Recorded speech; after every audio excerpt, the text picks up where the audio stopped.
Hello, Aries. So this video is intended to be timeless. So whenever you watch it, it's intended for you at that time.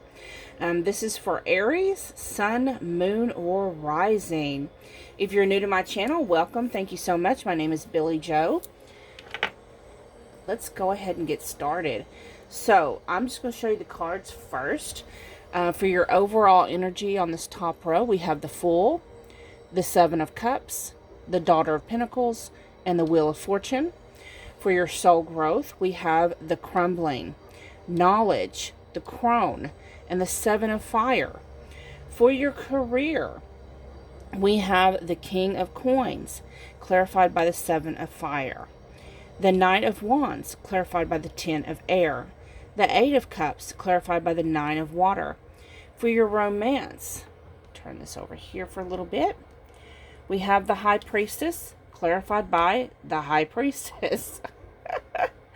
We have the Devil, clarified by the Ace of Wands.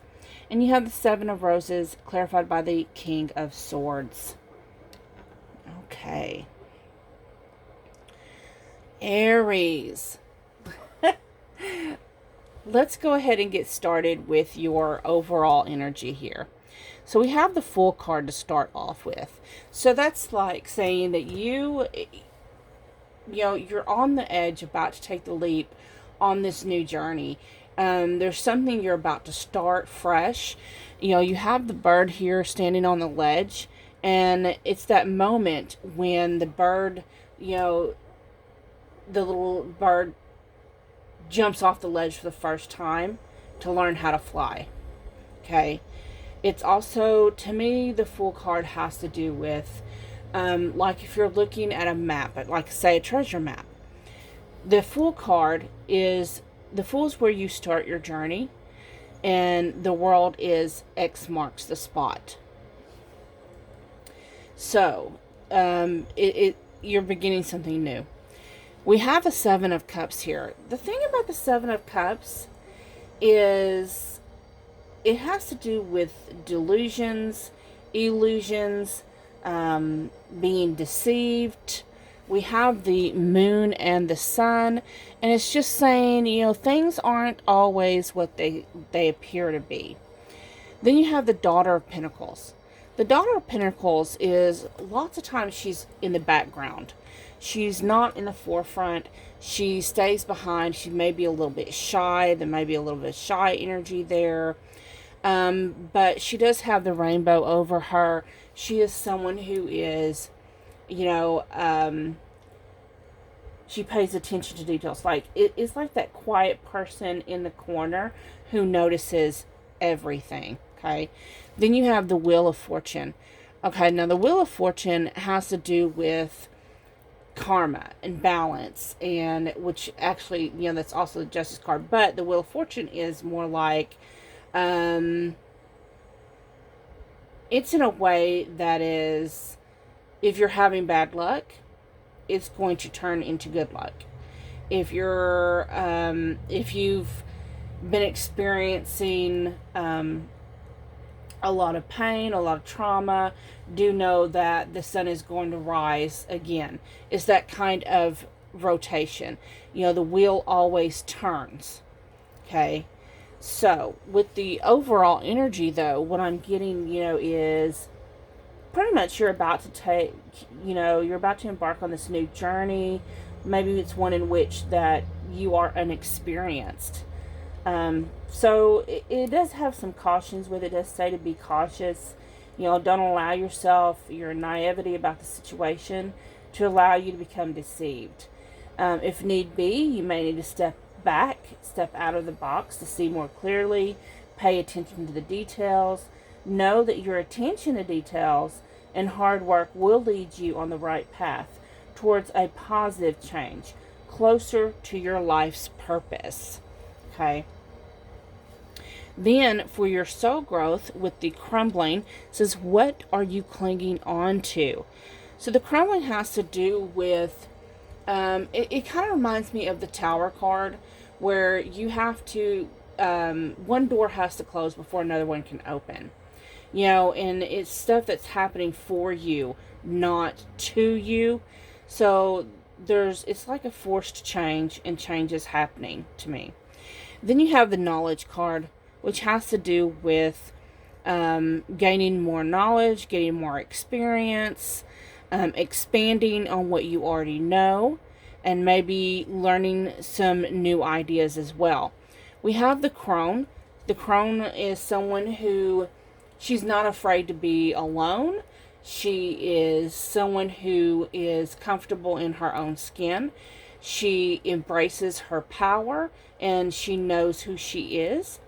We have the Seven of Fire, which has to do with divination. You may be someone who divinates.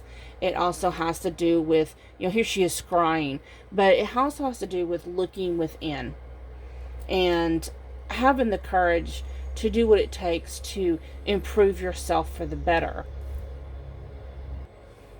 Sorry, I had to pause the video for just a second. I'm so thirsty. I got caught in mouth, but so for your overall energy for your soul growth, what I'm hearing is that you're about to go through a shift. You're about to walk through this wall. You're about to go through a shift. Things that no longer resonate with your authentic truth is crumbling down. It may feel like a personal attack from the universe, but you're being called to surrender. Surrender to your life's purpose.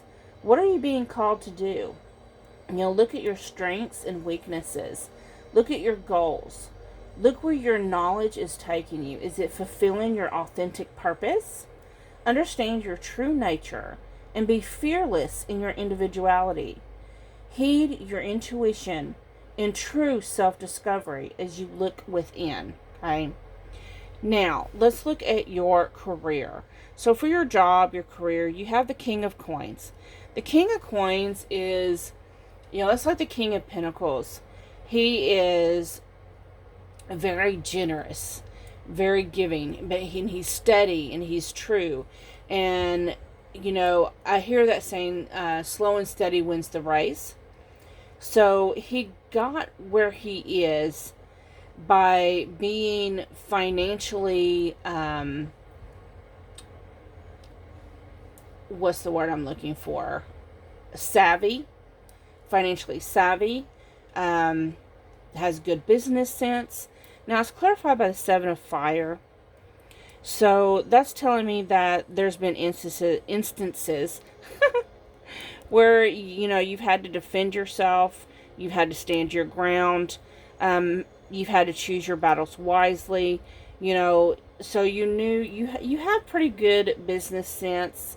And when, oh my god, I'm hearing an old Kenny Rogers song. Oh my gosh, my granny used to play it. Know when to fold them or something. I think it's a poker song. Some of you may know what I'm talking about. That's going to tell you how old you are. And then we have, so you've worked hard. You've known exactly what maneuvers to take and where to go.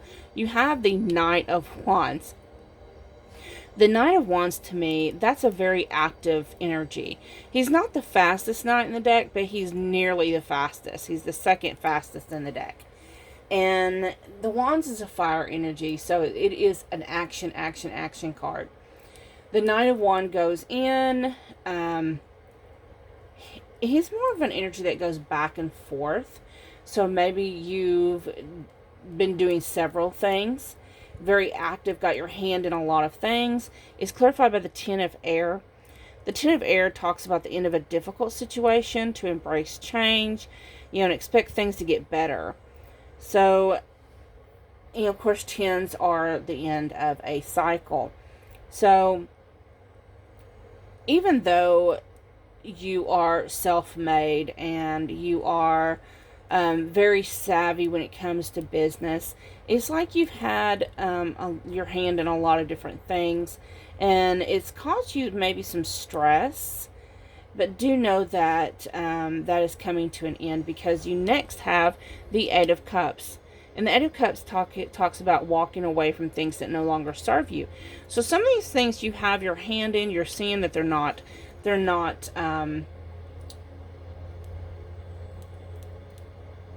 producing enough for you. And so you're just going to walk away from the things that's not producing for you, that's not, helping you gain the abundance and prosperity that you desire. It's clarified by the Nine of Water, which talks about your wishes coming true and concerns fading away. So whatever you're going to walk away from that you've had your hand in, do know that it's all going to work out.